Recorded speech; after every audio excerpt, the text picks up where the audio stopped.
قال الصادق علیہ الصلاۃ والسلام ان فی القیامت 50 موقفا، قیامت میں 50 جگہوں پر انسان توقف کرے گا، ان کو متوقف کیا جائے گا، اور یہ 50 مقامات جن میں انسان سے سوال اور جواب ہوں گے، ان میں سے پہلا موقف جس جگہ پر انسان کو روکا جائے گا، اس موقف کا نام موقف صراط،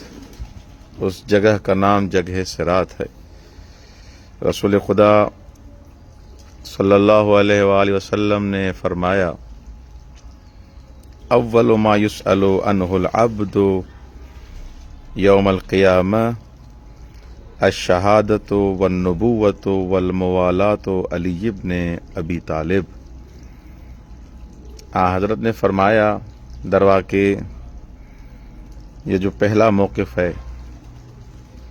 جہاں پر انسان سے قیامت کے دن سوال اور جواب ہوں گے، اس کے بارے میں پیغمبر اکرم وضاحت دیتے ہوئے فرماتے ہیں، بیان کرتے ہوئے فرماتے ہیں کہ اول ما یسأل عنہ العبد یوم القیامہ، سب سے پہلے جو قیامت کے دن انسان سے سوال ہوگا، یہ کسی عام انسان کا، کسی عام آدمی کا یہ قول نہیں ہے، بلکہ اس ہستی کا یہ فرمان ہے جو ختمی مرتبت ہے، وجہ خلقت کائنات ہے۔ اول ما یسأل عنہ العبد یوم القیامہ الشہادۃ والنبوۃ والموالات علی ابن ابی طالب۔ سب سے پہلے جو ایک عبد سے، انسان سے سوال ہوگا، وہ شہادت توحید کا ہوگا، توحید کی گواہی کے بارے میں سوال ہوگا کہ تم نے توحید کے بارے میں کیا کیا، خدا کی وحدانیت کی گواہی دی یا نہیں دی۔ پہلا سوال توحید کے بارے میں ہوگا، اللہ کی وحدانیت کے بارے میں سوال ہوگا۔ رسول خدا فرماتے ہیں کہ پہلا سوال قیامت کے دن کسی اور چیز کا نہیں ہوگا، بلکہ توحید کا ہوگا، اللہ تبارک و تعالی کے بارے میں ہوگا۔ والنبوہ، اور نبوت کے بارے میں سوال کیا جائے گا کہ تم نے نبی اکرم حضرت محمد مصطفیٰ صلی اللہ علیہ وآلہ وسلم پر، ان پر ایمان لائے یا نہیں، ان کی تعلیمات پر، ان کے احکامات پر آپ نے عمل کیا یا نہیں عمل کیا۔ پہلا سوال توحید کے بارے میں، اور اس کے بعد جو سوال کیا جائے گا وہ نبوت کے بارے میں سوال کیا جائے گا، خاتمیت کے بارے میں سوال کیا جائے گا کہ کیا تم حضرت محمد مصطفیٰ کو خاتم النبیین سمجھتے تھے، ان کی تعلیمات پر، ان کے احکامات پر عمل کرتے تھے۔ والموالات علی ابن ابی طالب، اور اس کے بعد امیر المؤمنین کی محبت و موالات و ولایت کے بارے میں سوال ہوگا۔ درواقع رسول خدا یہ فرمانا چاہ رہے ہیں کہ انسان اگر اس دنیا میں اللہ کی وحدانیت کا اقرار کرتا ہے، زبان سے بھی، دل سے بھی، یعنی اس کا عقیدہ ہے کہ خدا واحد ہے، خدا کا کوئی شریک نہیں ہے، لیس کمثلہ شیء ہے، اور ختم نبوت کا قائل ہے، اور امیر المؤمنین کی ولایت کا اگر انسان قائل ہے، تو انسان کا پہلا موقف جس جگہ پر انسان سے قیامت کے دن سوال ہوگا، انسان نجات یافتہ ہو جائے گا، انسان کی جان چھوٹ جائے گی۔ اور یہ ایسے نہیں ہیں جیسے علماء، بزرگان یہ فرماتے ہیں، جیسے آغا مرحوم فیض کاشانی فرماتے ہیں کہ ایک انسان ایسا بھی ہوگا جب قبر میں اس سے پیغمبر اور نبی، خدا، اہل بیت، قرآن کے بارے میں سوال کیا جائے گا، اس کی زبان ہل نہیں پائے گی، اس کی زبان پہ وہ نام نہیں آئیں گے، دروا کہ وہ گونگا ہو جائے گا، وہ بول نہیں پائے گا کہ میرا رب خدا ہے، میں خاتم النبیین کا قائل ہوں،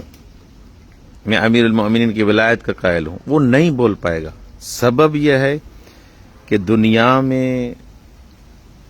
حقیقت میں اس دنیا میں اس نے جو زندگی کی ہے، اس کی زندگی خدا کے لیے نہیں تھی، اہل بیت علیہ السلام کے لیے نہیں تھی، اس کی زندگی اللہ کے لیے نہیں تھی۔ آغا فیض کاشانی فرماتے ہیں،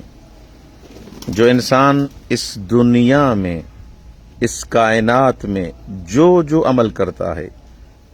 جو بھی اس کا عقیدہ ہے، جس طریقے سے اس نے زندگی گزاری ہے،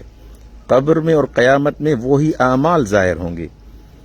یہاں پر جیسے ہم لوگوں کے ساتھ مکر کرتے ہیں، فریب کرتے ہیں، اگر کوئی انسان منافقت کرتا ہے، ظاہر دوسرا، اندر دوسرا، باطن دوسرا، خدا تو یعلم ما فی الصدور ہے، خدا تو ہر چیز کو جانتا ہے۔ اب قیامت کے دن وہی چیز ظاہر ہوگی، وہی چیز انسان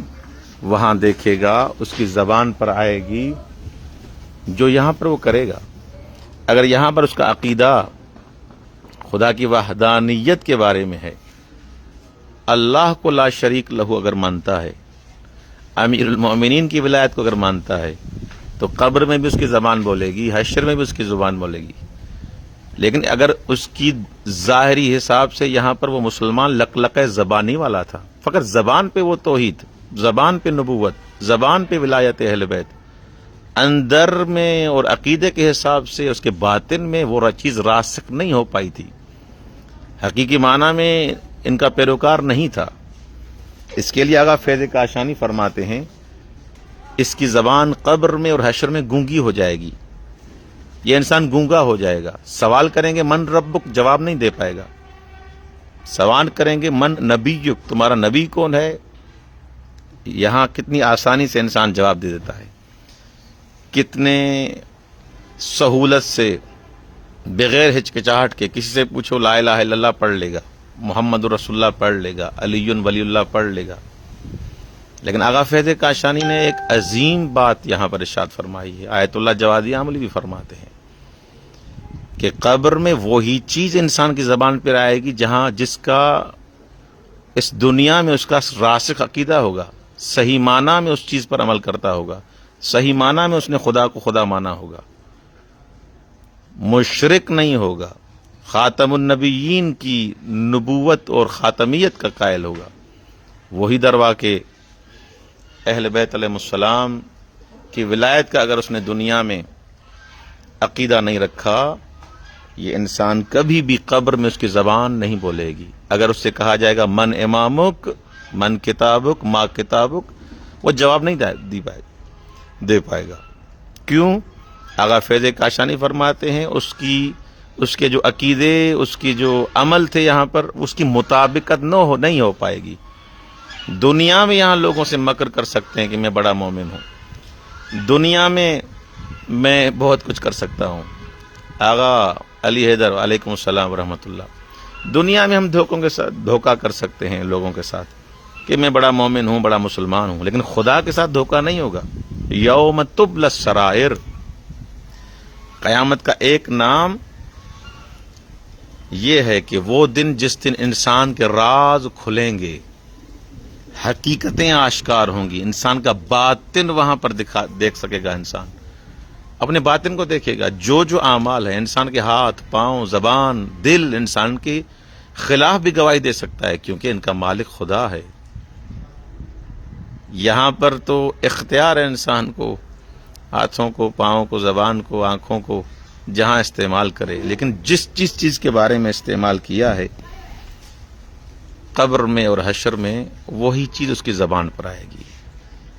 اگر خدا کا اس نے انکار کیا ہے، عملاً امیر المؤمنین کا انکار کیا ہے، خاتمیت کا انکار کیا ہے، ظاہری حساب سے مومن پھر رہا ہے، تو اس کی زبان گونگی ہو جائے گی۔ یہی سبب ہے کہ رسول خدا صلی اللہ علیہ وآلہ وسلم، ایک شخص جب جان کنی کی حالت میں تھا، سکرات کے عالم میں تھا، اس وقت رسول خدا اس کے پاس حاضر ہوئے، مولا کی آمد ہوئی، اور مولا ان کو تلقین کرتے ہیں، جیسے ہم بھی تلقین میت پڑھتے ہیں، یا مثلا جو انسان آخری سانسیں لے رہا ہوتا ہے سورہ یاسین پڑھتے ہیں، غسل کے وقت تلقین پڑھتے ہیں کہ تمہارا رب کون ہے، تو تمہارا امام کون ہے۔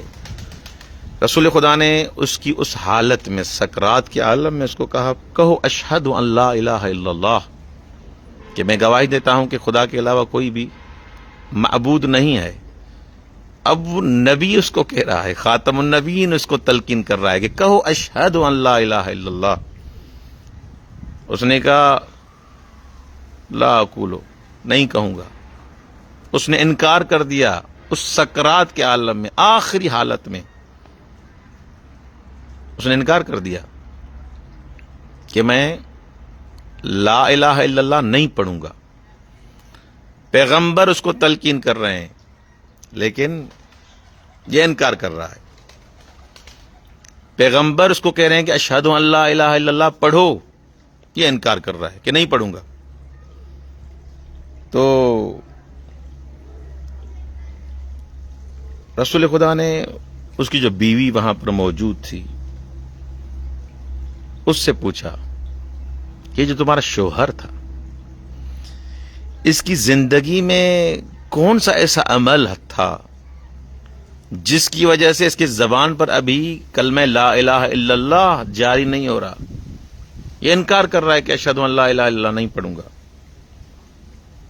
اور کفر کی حالت میں خدا کا انکار کرتے ہوئے اس دنیا سے چلا گیا۔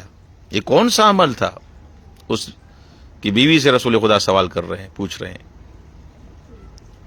کون سا عمل تھا جس عمل کی وجہ سے، جی سائیں ماجد حسین، السلام علیکم ورحمۃ اللہ، کون سا عمل تھا؟ رسول خدا اس کو تلقین کر رہے ہیں کہ اشہد ان لا الہ الا اللہ پڑھو، لیکن نہیں پڑھ رہا۔ تو اس کی بیوی کہہ رہی ہیں کہ یا رسول اللہ، اس کو شراب پینے کی عادت تھی، جب تک یہ شراب نہیں پیتا تھا اس کو نیند نہیں آتی تھی، یہ سوتا نہیں تھا۔ رسول خدا نے فرمایا اس حرام کام کی وجہ سے، شراب خوری کی وجہ سے، نجس چیز کو پینے کی وجہ سے، خدا کی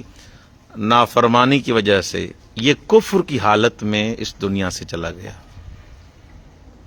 نبی بھی تلقین کر رہا ہے، کوئی فائدہ نہیں ہے۔ نبی بھی کہہ رہے ہیں کہ اب پڑھو اشہد ان لا الہ الا اللہ۔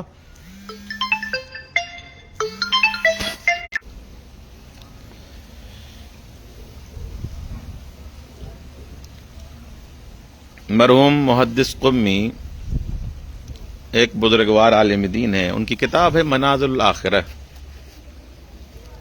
اور آپ سب دوستوں کو یہی